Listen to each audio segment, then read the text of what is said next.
नमस्कार दोस्तों, मैं अंकुर उपाध्याय स्वागत करता हूं आप सभी का आपके अपने YouTube channel share market analysis में।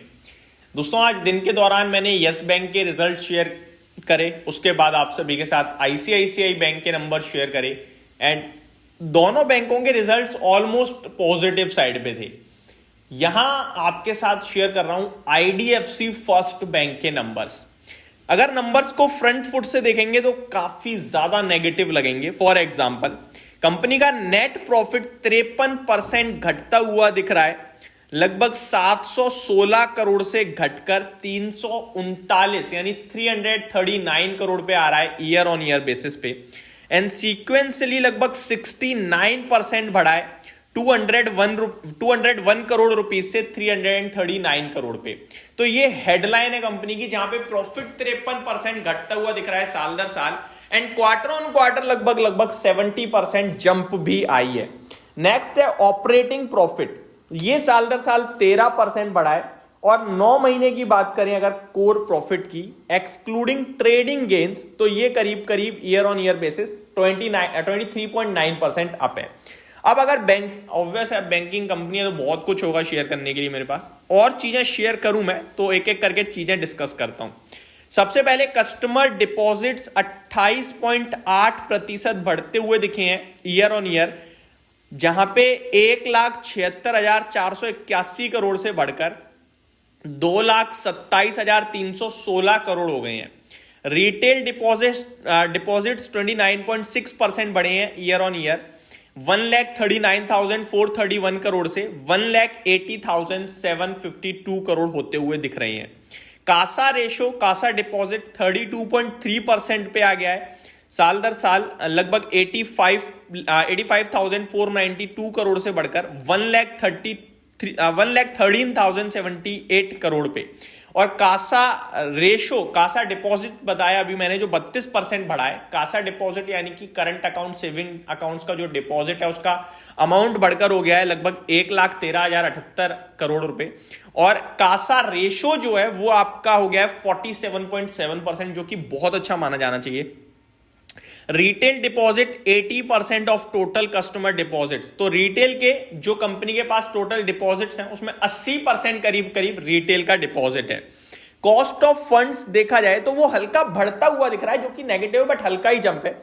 6.49% पे कॉस्ट ऑफ फंड आ गया है। अगर देखा जाए तो कॉस्ट ऑफ फंड पहले Q3 में जो था इन Q3 FY25, ये तो सिमिलर ही दिखा रहे हैं। Cost of fund for the bank was 6.49% in Q3 FY25, excluding the high cost legacy borrowing. The cost of funds was 6.43% in Q3. The cost of deposits remained stable at 6.38% over Q2 FY25. तो ये थोड़ा सा negative लग रहा है जो cost of funds का बढ़ना है। आगे देखा जाए, credit card issued by the bank crosses 3.2 million mark during the last quarter. लगभग 32 लाख का आंकड़ा इन्होंने टच कर दिया है क्रेडिट कार्ड के मामले में। AUM 53% से बढ़ा है आईडीएफसी का, लगभग 42,778 करोड़ पे पहुंचा है। फास्टैग की बात करी जाए तो bank remains the largest issuer bank with 22 million FASTag issued, तो सबसे ज्यादा फास्टैग इशू करने वाली बैंक बनी है ये। तो ओवरऑल देखा जाए तो ठीक है, बट फ्रंट फुट से अच्छे नहीं लग रहे हैं। आगे देखा जाए लोन्स एंड एडवांसेस की बात करें तो 22% साल दर साल बढ़े हैं। आगे देखा जाए अगर रिटेल बुक की बात करें तो वो 21.3% साल दर साल बढ़ी है, while the corporate non infrastructure loans grew by 28.9%। तो कॉर्पोरेट वाला ज्यादा बढ़ा है आपके लिए, रिटेल का थोड़ा कम बढ़ा है, बट फिर भी दोनों देखा जाए तो अच्छा है। The banks legacy infrastructure book reduced 15% to ₹2,546 crore, तो ये घटते हुए दिख रही है। बैंक की लेगेसी इंफ्रास्ट्रक्चर बुक घटी है करीब 15% से। जीएनपीए की बात करी जाए तो ये सुधरे हैं। GNPA was 1.94% as of December 31, 2024 against 2.04%। तो जीएनपीए आपके 2.04% से घटकर 1.94% पे आ गए हैं, तो अच्छी बात है। नेट एनपीए 0.52% पे आए हैं 0.68% से, तो ये भी बहुत अच्छी बात है। एसेट क्वालिटी में काफी अच्छा सुधार है। Excluding micro finance business the GNPA was at 1.81% compared to 1.88। तो माइक्रो फाइनेंस के भी जीएनपीए कम ही हुए हैं, तो ओवरऑल अच्छी लग रहे हैं मेरे को।